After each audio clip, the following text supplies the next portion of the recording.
Today we're immersing ourselves in the world of Fujifilm, where we'll be pitting two popular models against each other, the XT5 and XS20. Having extensively used both of these cameras along with my experience shooting on the XT2, the XT3, the XT4, and the beloved XS10, I can confidently say I've got the inside scoop on Fujifilm gear. Now, I'm not here to tease you, but I'm here to share my experiences with these two cameras. So stick around to the end of the video and I'll give you my personal pick if I had to choose just one. And by the time this video wraps up, you'll probably have a crystal clear idea of which camera is the perfect fit for your needs. So without further ado, let's dive right in. Let's start with the build quality. Let's address something upfront about the Fujifilm XS20.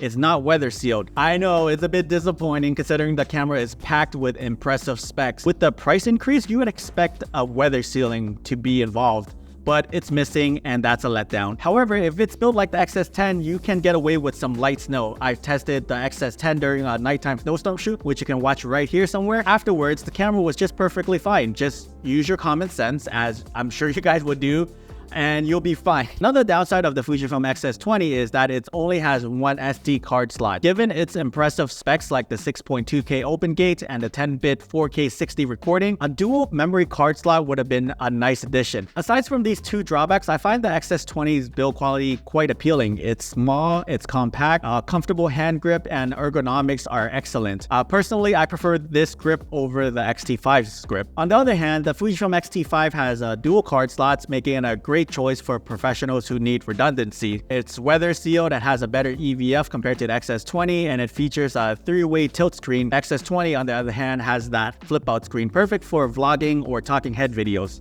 The XT5 retains the retro dials for adjusting the exposure triangle, allowing you to change your ISO, the shutter speed, and exposure compensation with ease. Meanwhile, the XS20 goes for the more modern approach with its spam dial layout. Both cameras use the new battery life, and I must say the battery life is excellent for both.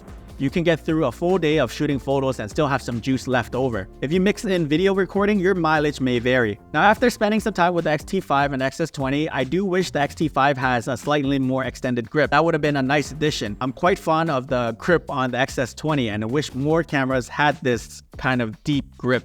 It's like so good to hold. Now let's move on to shooting experiences.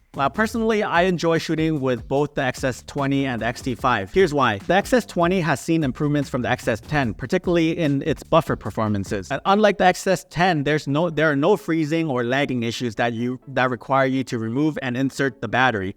It keeps going smoothly, which is a significant upgrade. Now, additionally, the 26 megapixel RAWs are a plus because they don't fill up the SD card as quickly as the XT5. This is something to consider, especially if you're investing in a high megapixel camera, because it can consume storage space very, very quickly. The XS20 shares the same image sensor as the XT3, the XT4, and the X100V, ensuring consistent image quality and color reproduction across these models. However, what sets the XS20 aside from the autofocusing, more on that later, you get the brand new nostalgic negative film simulation not found in the older models. Now, I do have a deep appreciation for the Fujifilm's film simulations, which I think is a competitive edge against the other major camera brands like the likes of Sony, Canon, Nikon, and Panasonic. Furthermore, the ability to customize and save settings as recipes is also a game changer. This feature allows you to easily creative adjustments to your straight-out camera JPEGs, eliminating the need for extensive post-processing. You can find a wealth of recipes on Fuji X Weekly, which offers countless looks to choose from without ever needing to shoot RAW again. Now, these two cameras with their compact size are incredibly fun to use. The XT5, equipped with the 40 megapixel sensor, delivers a rich, vibrant colors and offers versatility for those who frequently crop their images. I sometimes crop my photos, and I'm always amazed at the level of detail the 40 megapixels can preserve after cropping. So whether you opt for the XS20 for its fantastic buffer performance or the XT5 with its impressive 40 megapixel sensor for heavy cropping, both of these cameras promises a fun and creative shooting experience. Let's move on to autofocus. Now, I haven't noticed a significant difference between the two. Both the XS20 and the XT5 share the same X processor 5, which should provide similar overall performances. And it's a pretty good performance and a significant change if you are upgrading from like the XS10, the XT3, the XT4,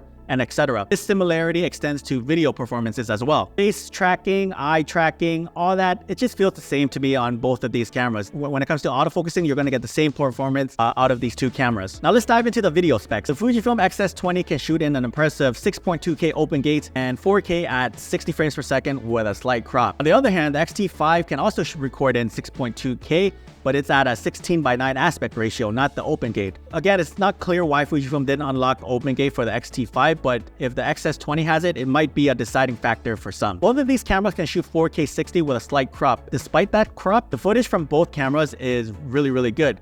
Additionally, the 4K 24 frames per second footage from both also looks great, making them suitable for various video needs. Now let's talk pricing. The Fujifilm X-T5 comes in at $1699, whereas the Fujifilm XS20 is priced at $1299, and that's a $400 difference. So the question is, are the X-T5 specs worth that extra cost? Now here are some key differences between the two. The X-T5 has dual SD card slots, while the XS20 has one. X-T5 is also weather sealed, offering that peace of mind, while the X-T20 isn't. The X-T5 features a retro dials, whereas the XS20 has the spam dials. The X-T5 also boasts a 40 megapixel sensor, offering more cropping power compared to the XS20's 26 megapixel sensor. The X-T5 has a better EVF with 3.69 million dots, whereas the XS20 EVF is only at 2.36 million dots. Now let's consider what makes the Fujifilm XS20 stand out. The Fujifilm XS20 can shoot in 6.2K open gate, a feature that the X-T5 lacks. It has a slightly larger hand grip, which makes it more comfortable to hold. Now, with all this in mind, do I think the X-T5 justifies that extra $400? Yes, I do. The dual SD card slots alone are a